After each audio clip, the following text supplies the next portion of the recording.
Votar o no votar? Aquesta és la qüestió que neguiteja a molta gent d'esquerres ara que s'apropen els comicis del desamor. I parlem dels comicis del desamor perquè cauen en 14 de febrer. Però estareu d'acord amb la gent del còctel, enamorament i imposició no va de la mà.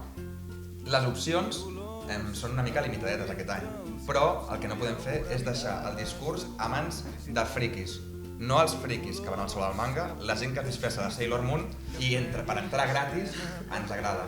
Parlem de friquis com, per exemple, posar un exemple, l'Albert Santín, gent que va de comunista i lidera un partit, però que jo crec que més que un partit és una agència de viatges.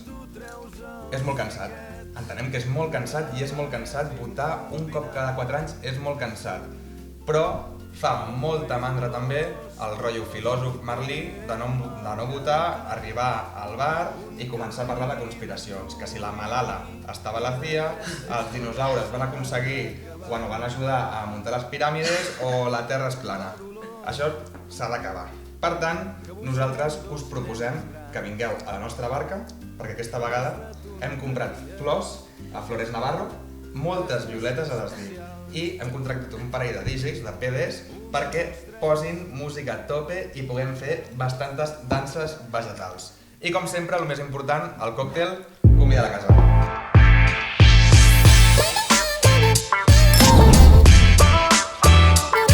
Hola, avui ens acompanya la Clàudia Rius, cap de redacció de Núvol i també creadora de continguts en espais com Canal Malaya o Gent de Merda, i la Mar Empordanès, exportaveu d'Arran i cara jove de la campanya de la CUP per les eleccions del 14 de febrer. Hola, noies. Hola. Benvingudes. Us coneixíeu? No. Bueno, com sempre teniu 2 còctels al davant que haureu de provar a veure quin tastet ens dieu que proporcionen. Provem ja. Proveu. I us hem de dir quin gust té? Sí, ens heu de dir I quin ja gust. que us recorda emocions, coses d'aquestes que us vinguin de cop al cap, una miqueta. Sense complicar-se, O sigui, a mi em recorda als vermuts que em feia abans que hi hagués el Covid, amb els meus amics, amb les olivetes, aquestes coses al migdia, coses que ja no fem, en teoria. Algú dolç, no t'escreen coses dolces. Algo bonic. Vale. Algú únic. I a tu, Mar? És amarguet, però sí que el rigor és bonic. Bueno, hem intentat mantenir això dels vermuts, no? Amb el Covid, amb les pantalles i els gitxis i els zooms, però no és el mateix. Les olivetes, el pica la capilla, no? Avui hem fet una cosa molt especial, una mica sorprenent, que no havíem fet fins ara, que és posar el mateix còctel a les dues convidades. No és perquè siguem mandroses, sinó perquè hem decidit un nom molt xulo. No, tenim un nom molt xulo amb alguna petita variació. Per tu, Mare, hem escollit un còctel que es diu Ai Dolors. I per tu, Clàudia, hem fet una versió semblant que es diu Ai Dolores. No sé si això ho recorda algú, alguna de les dues. Home, a mi 100% ho feu per la Juana Dolores. Sí, perquè al final creiem que Dolors o Dolores us han causat, no sé si més mal de caps o coses bones, però a la vida us han fet un cert impacte, no? Sí, a mi, o sigui, en el meu cas, si parlem directament de l'entrevista a la Juana Dolores, el que està clar és que va ser un boom i que no ho sé, jo crec que totes dues hem après molt per la nostra banda del que significa de sobte tenir tanta visibilitat i que en el meu cas jo com a periodista sobretot és com... Entrevisto moltes persones cada setmana i tant de bo tothom aconseguís tenir el mateix ressò. Bueno, sens dubte Dolors Sabater, no? Dolors Sabater Criu.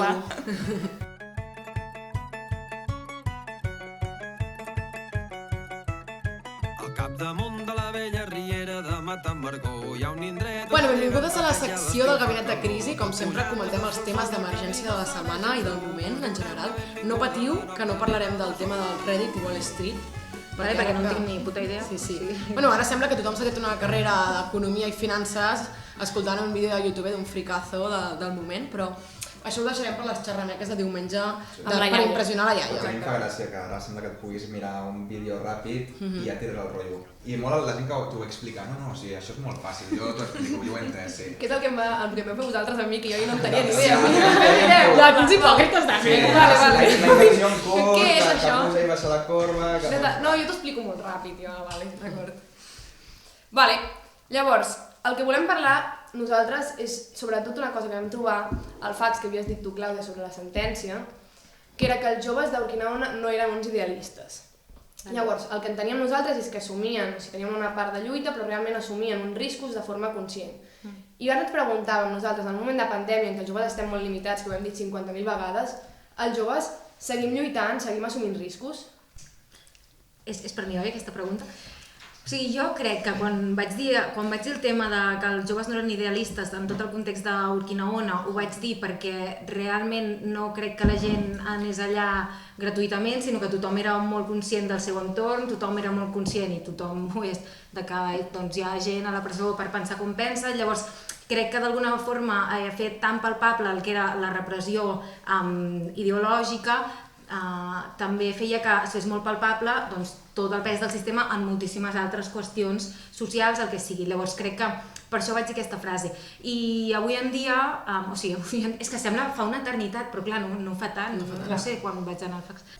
Estant en confinament, el que passa és que suposo que ens ha canviat el marc completament i que així com la repressió per tot el tema polític es va anar fent any a any i tots vam poder anar aprenent i de sobte tots n'érem molt conscients, crec que les repressions que estem vivint ara pel tema Covid, no sé si hem tingut temps encara de pensar-les prou i fins i tot no sé si hem tingut temps de saber del cert si són repressions o si és feina col·lectiva o si és, sabeu? Llavors, jo vull pensar que els joves, i sobretot depèn de cada tipus de jove, però sempre hi ha joves compromesos, sempre hi ha joves que pensen en el seu entorn i que això segueix passant tot i que hi hagi el coronavirus. Sí, potser el retall de drets, per exemple, ara és molt menys palpable, no? És una cosa molt més progressiva que no ens n'adonem i va calant, no? Potser, Mar? Sí, jo crec que, de fet, Urquinaona és com que esclata tot, però que joves organitzats combatent el sistema ja feia molts anys que hi havia, no? I esclata amb el tema dels presos, potser perquè a nivell de masses hi ha més suports, però és com deia la Clàudia, no? Hi ha gent protestant organitzada de moltes maneres i crec que ara mateix hi segueix havent aquesta gent, no? Potser també es va posar un focus mediàtic en aquell moment, però les joves seguim aturant desnonaments i les joves seguim muntant piquets a la feina i les joves seguim fent vagues estudiantils amb Covid sense reinventar-nos pensant com podem fer-ho ara, però jo crec que més o menys anem sabent llegint la situació i per tant que no som idealistes, tot el contrari, sinó que anem veient com ens hem d'organitzar per combatre tot això. Parles de fer piquets a la feina. L'altre dia deia Argimon que el que havíem de fer era d'anar de casa a la feina i de la feina a casa per evitar els contagis. Llavors, què s'ha fet d'aquella idea que el confinament defensàvem, no, de posar la vida al centre? Bueno, que no sabem si la defensàvem nosaltres o es defensava col·lectivament, no? I fins a quin punt ens la vam arribar a creure? Exacte. O ens la van arribar a imposar? Jo crec que aquí hi ha com dos parts, no? Una que és a vegades l'excusa de que si ens podem contagiar al metro, si ens podem contagiar a la feina, per què no podem fer altres coses? Doncs no, jo el que no vull és contagiar-me al metro ni contagiar-me a la feina, no? Així com en aquest sentit que això no serveixi de precedent per després contagiar-nos en altres parts i després de casa a la feina, de la feina a casa, justament tot el contrari del que nosaltres defensem, no? I precisament defensem treballar menys hores per poder tenir com a individus aquest desenvolupament de les nostres inquietuds, ja sigui culturals, ja siguin polítiques, no? Tenir espai per créixer. O sigui, jo entenc que quan has de comunicar una cosa, suposo que de vegades has de resumir o el que sigui i dius aquestes frases que són, o sigui, et fan mal a l'ànima quan les veus com a persona, perquè ningú vol anar de la feina a casa i de casa a la feina, ni molt menys, i la vida és molt més que treballar i tots ho sabem, i a més tenint les feines que tenim la majoria de joves, doncs encara amb més motiu. Llavors entenc que agafar-se només aquesta frase o prendre's aquesta frase com tal és una mica reduccionista, perquè tots sabem tota la feina que hi ha darrere, però per altra banda, sí que és veritat que a tots ens desperta dubtes fins a quin punt val la pena això que estem fent, però per mi al final simplement és com intentar... O sigui, jo hi ha molts cops que dic vull anar-me'n de festa amb les meves amigues o vull sortir, vull el que sigui, però crec que és una mica confrontar la visió individual del que tu aquell moment et ve de gust i la visió col·lectiva de a quanta gent pots arribar a fer mal, i llavors jo, tot i que individualment em vindria de gust ser egoista molts cops, col·lectivament penso que me n'arrepentiria massa si passés alguna cosa a X persona. Ho hem pres consciència també, jo crec. O sigui, al final ha sigut un entrenament, que ja portem quasi un any d'entrenament, i crec que ja sabem com molt distingir quina és la part individual, la part col·lectiva i com viure tot això. Sí, però clar, genera també una mica a vegades ràbia, és una ràbia perquè el teu entorn no funciona d'aquesta manera. Clar, i perquè, per exemple, jo què sé, per mi posar la vida al centre, en el meu cas, per exemple, la meva vida seria molt més bonica ara mateix si jo pogués anar amb els meus avis i veure'ls, abraçar-los, el que sigui, no ho puc fer, llavors és com com defenso aquesta idea, perquè la defenso completament i alhora la faig possible en el dia a dia amb aquest context, doncs és que segurament hi ha com moltes contradiccions en tot això. No? Clar, jo estic al costat dels meus avis, però què he de fer jo? Jo cuido els meus avis, però clar, què he de fer? No he de veure els meus amics, no he de veure ningú, perquè sé que els podria contagiar perquè ells no surten de casa. Clar, aquesta responsabilitat que l'Estat m'està posant a mi, tampoc crec que ens la mereixem. Sí, que tampoc, o sigui, no sé gaire si és tant l'Estat com la situació, saps? O sigui, com que realment és que hi ha un virus i hi ha... Sí, però realment sí que és l'Estat, no? Perquè quan es posa la frase aquesta de la feina a casa i de casa a la feina, com és molt síntesi de què és el que importa, no? Produir.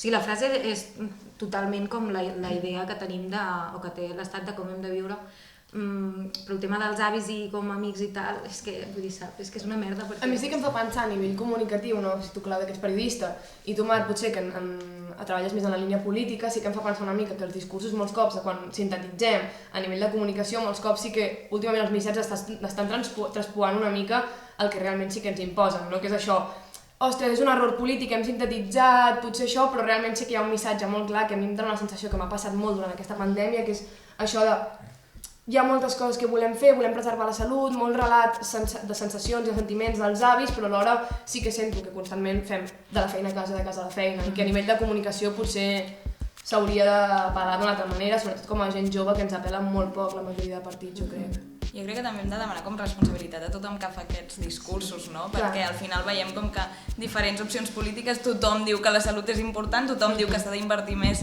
en el benestar de les persones grans, dels joves, però després en què es materialitza això, no? I nosaltres veiem molt clar que apostem per una vida digna i que davant ens trobem a ells que no ho estan fent per molt Qui els fa també, gent amb privilegis també fa aquests discursos. Bueno, més que res que jo penso, almenys, digueu-m'ho clarament, o sigui, digueu-me clarament quin és el meu context. Què passa? Que estem en un país pobre que no pot tancar les botigues, no pot no sé què, i llavors es prioritza la feina a casa perquè no sé què. Vale, però digueu-m'ho, o sigui, no em dieu de la feina a casa i ja està, com si això fos l'única opció. Digueu-me de la feina a casa perquè no ens podem permetre tal i pasqual, i llavors jo com a persona ja pensaré exactament què significa. Però com fer veure que tot va bé o fer veure que les prioritats han de ser aquestes sense donar opció a que potser puguin ser unes altres o el que sigui. Home, i a l'anirà bé seria molt fàcil de substituir, a tothom li encantaria deixar d'anar al curro i sabent que al final de mes tindràs un sou garantit, vull dir que tothom estaria fantàstic de dir, vale, m'aïllo, em responsabilitzo, no veig a ningú, no veig ni els meus col·legues, renuncio al vermut o faig el vermut en streaming, sí, al final de mes cobro alguna cosa, si sabem que se'n retrasta tota la pasta i que estem menjant-nos dels mocs, realment seria el moment en què sí, vaig a currar i a currar a casa perquè si no em menjo els mocs, vull dir, no és per un tema de responsabilitat, no? No, o el fake del teletreball també. Vull dir que sí, que està molt bé que tu puguis teletreballar, al final també es teletreballa gent que té més privilegis, molta gent no s'ho pot permetre, però també quines són les condicions que molta gent s'ha trobat treballant a casa seva. Vull dir, tant siguin joves com gent amb la seva família, vull dir, estan visquent un infern. O pisos minis, és un infern.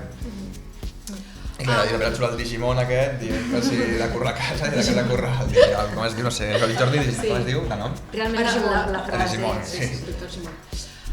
Bueno, relacionat amb aquest tema, vam veure com el passat 1 de maig, per exemple, es va vetar el dret a manifestació i, per exemple, també ara tenim limitat el dret a reunió. Però les últimes setmanes s'ha garantit el dret a la participació política podent participar de mítings electorals al voltant del país, no? I podent, per tant, petar-te el confinament municipal. Llavors, ens preguntàvem, veient una mica el context de, per exemple, nosaltres estudiants, no podem anar a la universitat, però sí que podem anar a un míting electoral a Reus, per exemple. Llavors, què ha passat? Pot ser que s'hagin adonat que l'streaming no és tan bo com sembla? És a dir, nosaltres, com a estudiants, estem reivindicant que les classes via telemàtica no estan funcionant. Llavors, tota la gent que està pagant 2.000 euros, per exemple, per una carrera pública i no està rebent el que se li havia garantit educativament, em sembla una mica una falta de respecte veient tot això, no? Clar, o sigui, són com temes diferents. I jo és que no acabo d'entendre, potser tu m'ho pots explicar, el tema dels mítings, o sigui...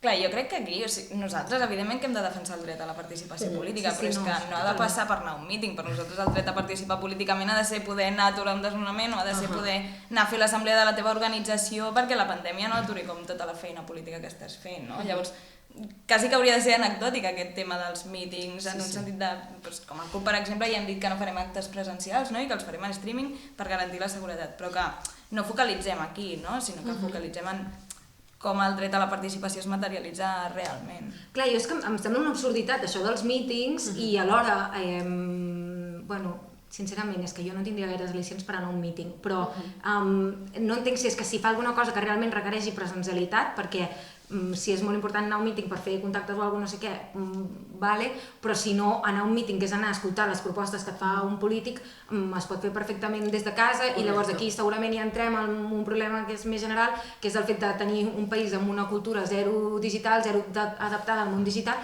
que es foten merders, perquè són aquests merders com follons a curt termini que generen molt debat i que després ja veus que són una tonteria, però que realment és tan fàcil com donar l'opció de fer-ho online i punt. I a més lligat amb el tema aquest de l'educació, no? Que al principi de la pandèmia era molt l'excusa d'ens ha pillat a tots d'imprevist, anem salvant els mobles, però hem començat un curs nou i res estava ben planificat, no? I ens hem adonat una mica de les mancances de tot plegat. Hi havia una frase que ens va molar molt al Twitter que deia, de Josep Pedrals, que deia: el dret a la participació política jo no l'he practicat mai en mítings, però l'he practicat un munt de vegades en actes culturals. Trobo una burla que hom pugui saltar-se el confinament per la campanya electoral i no per anar a actes de política real com el teatre o la música. I ara mateix estem veient una mica aquesta situació, no, de lo xungo que és, per exemple, anar al teatre, o anar al cine, o anar a veure una expo, jo què sé, desplaçar-te per fer això és impossible, vull dir, és impensable, no? Però en canvi estem parlant d'aquesta absurditat, de, doncs me'n moc per anar a un míting. Sí, si ets d'un poble petit, si ets, per exemple, de Freixenet, de la Noble Vilassar, que són pobles de 60 persones, clar, no poden anar a Solsona, no poden anar ni a Barcelona, però al final estan pagant també impostos pel Teatre Nacional, per totes aquestes coses, vull dir, també tenen els seus drets. O sigui, barcelonocentrisme, gent que se li han limitat els seus drets, però totalment... Els últims mesos hi ha hagut de trucar un parell de cops a teatres de em podeu tornar la pasta de les entrades perquè no podré venir. Clar. I ja et diuen, bueno, no, si no ets de Barna, oblida-te'n. Oblida-te'n de què? De poder assistir. Que tornin... Ah, vale, però et tornen la pasta. Depèn del teatre. Sí. Jo el que no entenc és que no sigui tot igual per tothom. O sigui, si realment hi ha un confinament municipal perquè hi ha un problema sanitari, perquè ens podem contagiar entre tots, perquè tal, llavors hi ha de ser igual pels mítings que per la cultura. Això és el que no entenc. Ara, que a mi em diguin, no, és que com que hi ha un confinament, doncs hi haurà certes persones que no podran anar al teatre. Si realment hi ha un motiu i és com per tothom igual, jo ho entenc, perquè la salut, és que jo crec que la salut ha d'anar com per davant de tot realment. Ara hi han d'haver uns motius que a més tu puguis argumentar de forma suficient, com perquè després la primera que de canvi no deixis fer un míting, això no té cap mena de sentit. Jo crec que és com el que dèiem abans, no? Que no és demanar que es pugui assistir a actes culturals perquè com que es poden fer altres coses perquè això no, sinó com garantir que el sector de la cultura sobrevisqui, però en base a fer polítiques valentes de dotar de recursos a tothom. I, per exemple... Des de fa molt de temps el tema de l'Estatut de l'Artista i amb això també anem molt atreçats aquí. Hi ha moltíssims artistes, o sigui, però és que actors, qualsevol persona, és que gestors culturals també, que no han pogut fer els seus actes i no han tingut cap mena de resposta, o si l'han tingut és aviam qui s'apunta primer a aquestes ajudes o el que sigui, tot això és molt injust a la llarga, bueno, i a la curta, perquè... Sí, és com la cursa per a veure qui agafa més molles, però... Sí. Hi ha un tema cultural que a nosaltres ens motiva especialment i que últimament està sortint com molt a les xarxes, que és la idea aquesta de fer un Sálvame català. No, si vosaltres creieu que realment fer un Sálvame català, tu, Clàudia, ho has defensat molt obertament, guanyem si fem una Illa de les Temptacions catalana? O, per exemple, tu, Marc, ja com a opinió personal, creus que la CUP, per exemple, podria defensar l'existència d'una Illa de les Temptacions catalana? O a tu et molaria, també. Sí, també. Jo l'he mirat, la no catalana, però jo crec que una cosa és entendre que hi ha certes contradiccions en la nostra vida com és aquesta i l'altra és fer-ne bandera, i jo penso que jo la miri a casa meva no vol dir que em passi el dia comentant a Twitter que està bé mirar-la, perquè com ho mira tothom, doncs des de l'esquerra també hem de promoure que es miri més. Per tant, en aquest sentit, jo no crec que calgués ni una Isla de les Tentaciones a la catalana ni un Sálvame. Jo és que, o sigui, jo penso que ens passem tots moltes hores del nostre dia a dia treballant o el que sigui i cada vegada senzillament necessitem coses que ens facin desconnectar, que ens facin passar-nos bé, siguin la isla, sigui el que sigui. Llavors, jo crec que a la nostra cultura l'entreteniment està molt mal vist dins de Catalunya, no sé per què, li tenim com molta tírria, ens fa por, no sé, prou profuns, tenim com una mica el complexe de l'intel·lectual i llavors tot això, no? I llavors, ai no, aquesta tia està parlant de, no sé, tal cosa i no ha citat a ningú encara. Tios, relaxeu-vos, saps? I llavors a mi coses com la isla, com tot això, doncs a mi m'agrada, i m'agrada quedar amb les meves amigues i xafardejar, i m'agrada, i vull pensar que al meu país això també es pot fer. Llavors defenso, o sigui, no hi ha la isla que jo m'ho miro, a més per mi més és un moment on m'ho passo molt bé perquè durant la setmana quasi no miro el WhatsApp, no, soc aquesta persona odiosa que respon a tothom menys a les seves amigues perquè té la feina al mòbil i tal, i llavors el moment de la isla és com xafardeig màxim amb les meves amigues i ens ho passem molt bé. La qüestió és que jo crec que va més jo quan parlo de la Isla de Salva va més enllà de voler tenir un programa que faci X, sinó que el que sí que intento reivindicar una mica és com estar més oberts culturalment i poder fer tot tipus de formats i poder relaxar-nos i poder passar-nos-ho bé de les formes que siguin. Una mica de guilty pleasure a la catalana, no? Sí, és una mica falta inversió també. Nosaltres suposo que també aquests tipus de formats des de la televisió pública també ha de ser com una mica complicat. També com està muntada la Corpo, també potser ha engegat projectes d'aquests, que no sigui la Masia del 1901, que també va estar bé en el seu moment, però vull dir, clar, molava aquest programa, però fer aquesta aposta també, tampoc no hi ha una plataforma privada catalana com hi ha a Madrid que poden ficar pasta en aquest tipus de projectes. No tenim en general tota aquesta cultura, jo crec que la Corpo sí que podria obrir-se més en aquest sentit, i crec que sí que hi ha, i la mateixa Corpo de vegades fa convocatòries per programes perquè la gent externa els hi presenti coses,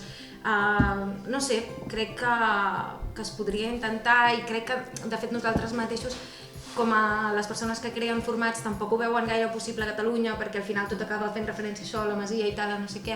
A mi tot això se'm queda una mica petit, però alhora també penso que jo no hi aniria, sabeu? O sigui, és com si jo vull que vagi gent allà i ho deixi amb la seva parella i tal, que jo la Pilar Rahola i el Robert. Però jo crec que hi ha una llista molt llarga de gent que hi voldria anar, I potser us toca anar, potser us toca anar. Si a base és nominada, vinga. Sí, home, potser això també ens hauríem de fer mirar com aquest reforç dels personalismes que tenim una mica en el món de, ja sigui xarxes socials o també programes d'autoreferenciar la mateixa gent contínuament. Clar, però això és gent... Com poder donar veu a més gent, més pluralitat, no? Sí, fins i tot gent, bueno, no sé, jo és que de vegades quan, sobretot últimament i aquests últims anys, com tot gira molt al voltant de la política. L'altre dia gent de merda van venir el Patrick i el Serapi de Cool Hunters i em deien, nosaltres vam fer un programa d'humor... Us vam estar espiant. Vam fer un programa, ells deien, vam fer un programa d'humor i no volíem que girés entorn de l'humor polític o més política perquè ja estava cobert. I crec que cada cop hem d'anar avançant, és que més que res que si no avancem en general. Però per exemple, molaria que hi hagués sitcoms en català, no la típica telenovela, no? Clar, però sitcom és... Clar, però vull dir que ja és com un punt mig entre el reality i el programa. A mi el reality de salseo em motivaria. Bueno, al final és... Però a mi alguna cosa així. Al final és el que parlàvem de conquerir marcs culturals, no? Que és una cosa que... És una feina que tenim per fer i és guanyadora, jo crec. Jo espero que i jo veig al meu entorn que la gent jove cada cop té menys com menys vergonya respecte a aquestes coses, saps? I hi havia com... Sempre hi ha hagut com un ideal molt clar sobre el que és ser català i d'esquerres i jo vull pensar que cada cop més tot això es trenca i es reformula i una persona catalana d'esquerres no només té com a referents catalans d'esquerres sinó que pot tenir referents d'esquerres de tot el món i una cultura més, no sé, més digital. Jo espero que tot això, clar, per exemple, crec que ja està explotant. Clar, i això, per exemple, després, en aquests marcs culturals, vull dir, què ha passat amb tots aquests intel·lectuals que potser als anys 70 es van abocar a les campanyes que feia o l'aposta cultural del PSUV, però en canvi ara... O sigui, també com a joves, no? Com percebem com a joves els intel·lectuals, que en aquell moment estava molt clar, ara on estan? Estan molt lluny. També ens han ajudat que nosaltres ens acabem apropant més a la cultura mainstream o a la cultura pop, perquè ells no han acabat d'entendre quin és el marc cultural d'ara. On estan tota aquesta gent que no dona suport a cap lluita? O estàvem superdesconnectats de tot això. Al final jo crec que, o sigui, a vegades és com dicotomia, no? De o ets un moviment d'intel·lectuals o ets un moviment de la gent més de carrer, més mainstream i que crec que a l'esquerra hem de ser una mica més permeables a tot això i no fer com apostes molt tancades de visualitzar-nos com una cosa o l'altra, no? I al final com tant estèticament com a nivell de discurs crec que el repte és arribar al màxim de gent possible. Sí, i a mi em passa que em costa pensar en intel·lectuals, per exemple, sobre aquests temes catalans. Suposo que, és que jo ho entenc, que venim d'on venim i llavors la intel·lectualitat també s'ha centrat molt en el tema polític, però no sé, crec que hi poden haver i que cada cop aniran sortint gent més jove que estigui més posada dins de totes les tendències que van sortint ara i que ho puguin aplicar al nostre entorn i que d'aquí acabin sent persones que són intel·lectuals, però tot això crec que està en procés. Clar, però és com jo a vegades penso que és com algo que no acaba retornant, no? Perquè nosaltres sí que pots escoltar música d'aquell moment,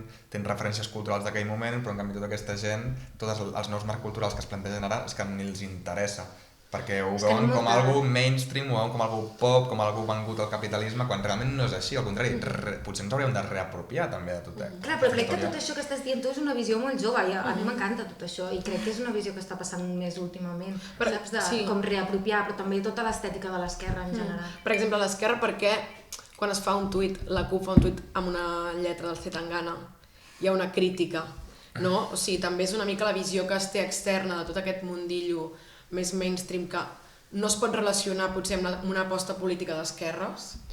Jo fins i tot diria que el núvol, per exemple, que jo sí que ho veig com algun tema molt més intel·lectual, potser, o més d'una cosa cultural que molts cops els joves sembla com que ignorem, el núvol, per exemple, al Twitter mola. Vull dir, jo no m'imagino el típic pureta, la veritat, tuitejant. O sigui, jo no m'imagino darrere l'ordinador del núvol un pureta, en plan, és molt més proper. Ho veig algú proper i de bona onda, i realment hi veig una cara jove allà al darrere, cosa que està guai, i crec que ningú es llançarà en contra del núvol perquè hi troben com aquest equilibri, no? Però és com relligar-ho tot, no? O sigui, com referenciar mútuament coses d'actualitat amb referents que tenim. Jo crec que el núvol no em cridaria tant a veure-ho si no veiés de tant en tant un tuit sobre el temps o qualsevol període que digués jo avui quan m'he despertat he pensat això, i jo hi ha un mitjà que en principi potser llegiria ma mare o mon pare, que de sobte, hòstia, doncs mira, s'ha acostat a mi i ha dit, doncs potser m'hi crec una mica més, se m'acosta una mica, vull dir que a vegades sí que això enganxa una mica, no? Sí, crec que costa molt a l'hora de, o sigui, núvol o qui sigui, crear continguts.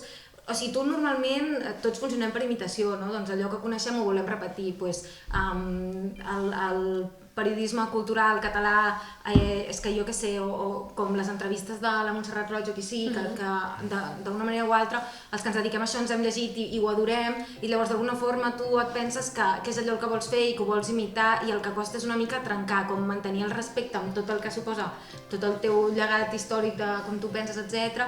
I alhora intentar portar alguna cosa nova, i crec que això és supercomplicat, i a mi també el que em passa és que molts referents en realitat segueixen volen ser, per exemple, noucentistes, saps? Llavors a mi ja, a dia d'avui, és una cosa que jo ho miro i penso, està molt bé el vostre esforç, però a mi no em crideu l'atenció, saps? Rotllo boomer. Bueno, canviarem una miqueta de tema. Clàudia, tu vas fer un tuit abans de justificar com que la gent pressuposava que, segons el teu lloc en la teva carrera laboral, havies estat estudiant en una escola privada o concertada, no? Havies tingut una educació d'aquest tipus, i tu et vas justificar dient que no, que havies estat estudiant a la pública. I per altra banda, tu, Mar, has rebut atacs de la premsa espanyola de dretes perquè eres una noia que tenies una casa amb piscina. Llavors jo crec que una mica aquestes dues coses van bastant lligades, no? Pel fet de ser dones i estar exposades i tenir un cert altaveu. No sé què en penseu vosaltres. Jo crec que en un primer moment et frustra, evidentment, i penses com justificar-te i com intentar contradir a tot això que t'estan dient, i es porta malament. Bueno, jo almenys en aquell moment ho vaig portar fatal, però després te n'adones com que si t'estan atacant d'aquesta manera és perquè tu políticament estàs suposant una amenaça per ells, no? Pels de sempre, ara que està tan de moda els de tota la vida. Llavors és com que et reforça, i el que al principi és com un atac que vius supermalament, després ho veus com que estàs suposant un perill, estàs qüestionant l'estatus quo, estàs qüestionant el sistema, i això és guai. I crec que el fet de que com a dones joves ens estiguin atacant per l'aparença, pels diners que té la teva família, per la teva situació econòmica, laboral i de més, doncs demostra que no t'estan volent atacar el teu discurs, que no tenen arguments per desmuntar les teves posicions, i que han de dir-te que si ara portes serrell, que si ara no portes, que cada tuit que faig el comentari és ja te lo has quitado, ja te lo has vuelto a poner, no? Que és una mica com ridícul al final. És que a mi en el cas, aquest tuit que dius, que després el vaig borrar perquè no vull fer tuits enfadades i intento no fer-los, i aquest el vaig fer enfadada i després vaig pensar, Clàudia, relax, vale, borra'l. O sigui, en realitat és que a mi m'ha passat bastants cops a la meva vida que jo sempre he estat com en un punt mig de que segurament pels pijos soc molt de poble i pels que són més d'esquerres semblo pija, i llavors és com que estic una mica al punt mig, a més jo com dedico al periodisme cultural, i crec que de vegades veig algun comentari o així que és que em fa molta ràbia, com assumint com un rerefons que jo tinc quan segurament la persona que l'ha fet no té ni remota idea d'on jo vinc, d'on jo vaig, i tampoc, o sigui, em fan ràbia aquestes generalitzacions, i haig de dir que de vegades són de l'esquerra mateix, perquè de vegades és el mateix, o sigui, com, no sé, perquè no porto aros o alguna cosa, no no ho sé, saps? I llavors, aquest tuit, sí, bueno, era perquè una persona que estic segura que ni tan sols ho va fer amb mala fe va com donar per suposat que jo era com una persona que em dedicava a la cultura perquè havia estudiat en una privada i jo sóc orgullosament de poble i orgullosament d'escola pública i estic segura que no seria com soc sense tot això i sense tot el rerefons, sense tota la diversitat amb qui jo he conviscut al llarg de la meva vida i llavors em fa molta ràbia que només perquè escric sobre cultura, perquè em surt de la xona, sincerament, la gent pressuposi que és el que, saps? Que és el que tinc al meu darrere o no. I jo faig el que vull i ja està. Bueno, passa bastant les ties, no, això? Vull dir que... Al final és com poder posar en valor la teva posició política, la teva feina que tu fas, no? Perquè veus com que diuen que com tens una casa amb piscina i vas de comunista, ets una hipòcrita, però si et quedessis a la teva casa amb piscina i no t'organitzessis i no fessis res, també et criticarien, no? Perquè que còmode des del privilegi no fer res, llavors com... Jo crec que això ens ha de servir una mica a les dones joves per empoderar-nos, que ja ho estem bastant a tope amb aquest tema.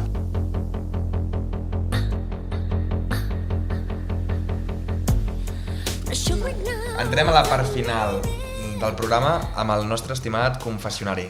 Aquesta vegada tematitzat. I en aquest cas és la illa de les temptacions. Al confessionari volem expiar els nostres pecats que ofeguen una miqueta el nostre esperit i la nostra ànima. Per això us hem enviat a les dues a la illa de les temptacions. No teníem més pressupost, de moment esteu soles només vosaltres dues. Aleshores, com funciona el confessionari? Sempre es fan ser amigues les ties entre ells. Sí, ha d'haver-hi... Sorority. Hi ha 7 pecats capitals i llavors us farem haureu de dir un número d'1 al 7 i a partir d'aquí sortirà una pregunta que anirà lligat a un pecat, vale? Llavors, dieu un número del 1 al 7 cada un. El meu el 3. El 3? El 6. 3, 6. Fa 3 i el 3 surt la luxúria, vale? I la primera pregunta és... Ai, segur que serà una marronada. No. Ens hem comportat, avui ens hem comportat. I la pregunta diu així: quina parella us acompanyaria i amb qui l'enganyaríeu? I no vol dir la vostra parella si és que en teniu, perquè no la coneixerem, algú conegudet. Ah, però que ho hem de dir així des de zero. Sí. Clar. Qui us acompanyaria i amb qui l'enganyaríeu? Heu de pensar què comporta la parella, perquè és la persona que tu t'estimes i portes allà, però que l'enganyarem. Per tant, amb qui l'enganyaríeu? O sigui que, clar, valoreu. I és una parella que porteu per posar a prova el vostre amor. Però l'enganyareu. I ho hem de pensar així, Bueno. La primera és la bona. La primera que s'ha passat pel cap sempre és la bona. És que m'ha passat una persona pel cap perquè sóc un clitxé de persona que és el Pep Guardiola, perquè jo sempre he tingut com el meu crush allà, com molta gent. Molt discurs de Manel haureu d'agafar, És molt bàsic, jo sé que és molt bàsic. El podem compartir a l'illa, això s'hi val. Però alhora, o sigui, és com la típica persona que admires molt i tal i pasqual, però alhora també et fa un punt de rabieta i en el fons saps que potser la teva vida no seria tan divertida. I llavors suposo que seria com la persona... I llavors ara haig de dir la persona amb qui li fotria els cuernos al Pep Guardiola. Perquè realment ell no és l'home de la teva vida. No. Bueno, mira, me sobta. Hay cierta complicidad, pero te das cuenta que... Llavors haig de pensar en qui li fotria els Sí, cuernos. Guardiola és una mica filòsof. Si tu tens la parella, Marc, pots tirar, Sí, pots anar dient. Jo estic una mica conceptual, en plan... Que jo hi aniria amb la CUP, però a la que veiés algun contenidor una mica cremant, potser... Potser l'enganya, vale. Tio, que bé que se n'han sortit. Errejón. Oh, Errejón. Algun like tonto se li escapa. Ui. Arran. Aquí fent el minero. No us estic ni escoltant, estic Albert intentant Santín, pensar. qui sap? Amb qui l'enganyaries? Timidíssim. La primera sempre és la bona. Està casat. No, és que saps que no m'està venint ningú al cap. És que últimament estic una mica així hater dels homes en general i llavors no... Que sigui m'està- una dona. no cal que sigui un home. Clar, pot ser una dona també. No cal que Jo el Pep Guardiola l'enganyaria amb moltes dones, francament. En plan, quina bola. Doncs llavors puc dir alguna amiga meva, qualsevol. I tant. Clar. Pots fer propaganda de gent de merda. Clar. Clar, puc dir la Rita Roig, perfectament. Perfectament. Totalment. Qualsevol de la gent de merda, qualsevol de les tres.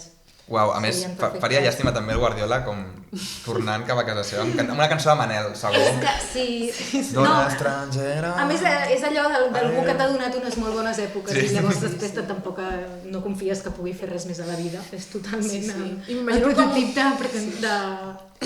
I m'imagino el Guardiola com mirant les hay más imágenes para ti. I veient imatges de tu i la Rita. Et veu veure com imaginant-se cap on et mouràs. Sí.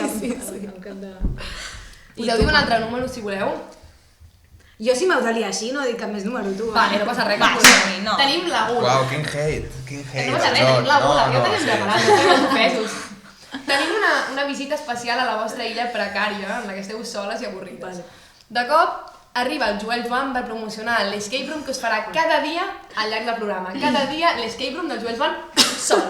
Per salvar la cultura, assumiríeu el risc d'anar a veure la seva obra cada dia o el donaríeu de menjar a les gavines? Però, o sigui, torna'm a fer la pregunta, és que no entenc, o sigui, et ve el Joel Joan allà a fer-te l'escape room cada dia de la teva vida i tu la pregunta. O el donaries de menjar a les Vas cada gavines. dia i tens el risc d'anar a veure, de promocionar cultura i veure el Joel Joan, Perquè la cultura és segura. o el donem a les gavines de menjar. Hosti, pobre, em sap greu ara. Tu miraries l'escape room Només cada veig dia. la imatge del Joel jugant amb la bandera Clar. comunista És de que jo- Rere. és És que l'únic jo- que puc aquest és el primer que ens visibilitzar. interessa. És que No, cada Farem dia, el moviment comunista, ens cada dia encanta. escape room, cada dia. No, jo faria gavines segur, per això dic que em sap greu. Ja, però pot ser que les gavines per pesat no se'l mengessin tampoc, Vull dir que al final... Últimament, Hi hauria la intenció no sé què d'homicidi. està passant últimament amb aquesta persona. Últimament Està revolucionant. Sí. Perdó, volíem dir que estava desfasada. Bueno, de fet està fent això, que vol que parlem d'ell. Sí. Sí, Ho però ha és que aconseguit. és igual, està desfasat. Sí, totalment, Segur pobre. que estava pensant que el còctel parli de mi i les gavines. Bueno, quedem amb que les gavines se l'intentaran menjar, però segurament els hi provocarà certa Indigestió per gastroenteritis. Però bé, seguim amb l'últim pecat del que parlarem avui, diguem-nos un número. Les dos. La Marci va al 2. Diguem el 2 i Estic surt. molt in. La gula. Vale. Em sap molt greu, però com que som precàries i d'esquerres, se'ns acaba la pasta i ningú us podrà venir a rescatar a la illa, per tant us haureu de quedar la resta de la vostra vida. Home, la illa tal com és, jo m'hi quedaria uns mesos, perquè allà a la piscineta algo en Qualsevol de les dues cases s'hi va. Sí, qualsevol. Bueno, és igual. Sí, anava a dir una tonteria. Però com que nosaltres som molt bona gent i ens sentim molt malament per vosaltres, hem decidit que, com que convida a la casa, us convidem a disfrutar d'una peça d'entreteniment setmanal. Llavors hauríeu de decidir quina d'aquestes 3 opcions us quedaríeu. 1. El setmanal de la directa. 2. El contingut de Canal Malaya, un cop al dia. Hombre. O 3. Totes les temporades d'Espies de Veritat en català. Heu de decidir. La 3. Que dolentes que sou, tio. Som dolentes, l'última opció era la que anava a fer mal, realment. A mi m'hagués afectat aquesta. Sí, clar. Noies, o sigui, jo espero que hi hagi gent per qui certes persones de Malaya puguin representar el que per mi en el seu moment va representar les espies de veritat. Llavors, com parlant per mi, jo diria les espies. Avui en dia ja no existeix totes aquestes coses. Com era la cançó de les espies de veritat? Som aquí, Sí. som aquí. És veritat. És que a més eren com models de dones que totes ens sentíem representades amb una o l'altra, Ja, amb els outfits, jo era l'ampollona. amb les eines. Tu qui eres? La Sam. També, no? Som perfils de la saber. Sam. Tothom volia ser la Sam, Tothom jo volia més ser la Sam perquè No. era llesta i guapa i ho tenia tot. L'Àlex era com Tenia la els cabells desestrets. superllargs. I diem que la Rosa era una mica cliché Sí, i era la cliché. tonta. Era la d'acord, clown, era la és tonta. que sí. Però l'Àlex era guai també, vull dir, no sé. Era la bollera, clarament. Bueno, la Sam també podia ser. Jo crec que les 3 podien ser perfectament. Bueno, les sí, bolleres. sí, però feien molt de Hem mal. de recuperar totes aquestes sèries del 3XL i Super 3. No, però trobo molt interessant el que has dit del Canal Malaya. Bueno, en realitat és una flipada, no sé si m'he passat. Però vull dir, no, però que vull dir que, per exemple, veig que molta gent, o moltes nenes petites, per exemple, segueixen a la Juliana Canet o qui sigui, i per elles són referents, i llavors realment al Canal Malaya el que ens mou és l'objectiu aquest d'intentar crear referents catalanoparlants, tal. Vull dir, no faré ara el Realment, diguem que per fer les propostes hem hagut de rascar bastant de trobar algun contingut que ara molés i que sigués referent, perquè estàvem pensant un referent guai en català i que moli per enxufar aquí, i estàvem pensant, és que no I sé costa. ni idea, que no costa. sé O sigui que és bastant simptomàtic. Sí, és supersimptomàtic. Molt bé, doncs ja Molt bé, doncs ens no? deixem a la illa, potser ens venim a buscar una barca. Bueno, venim a La buscar una barca. barca. Benvinguda a la meva barca. Encara no ho consultem. Gràcies per venir. Sí. Gràcies per venir.